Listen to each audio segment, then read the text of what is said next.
Toto auto je tak nové, že sa ešte nenachádza na oficiálnej stránke výrobcu. Vedľa mňa sa nachádza úplná novinka J5 v elektrickej verzii.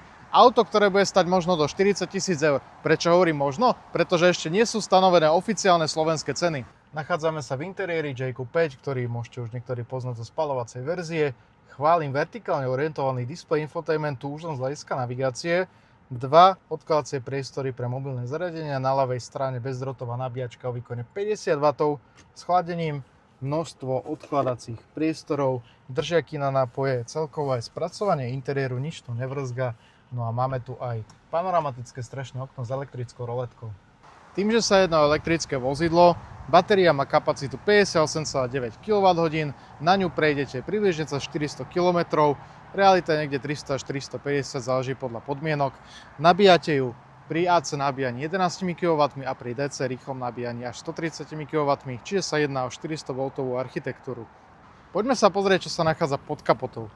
Menší odkladací priestor, napríklad na nabíjací kábel, no a máme tu aj elektromotor s výkonom približne 207 koní.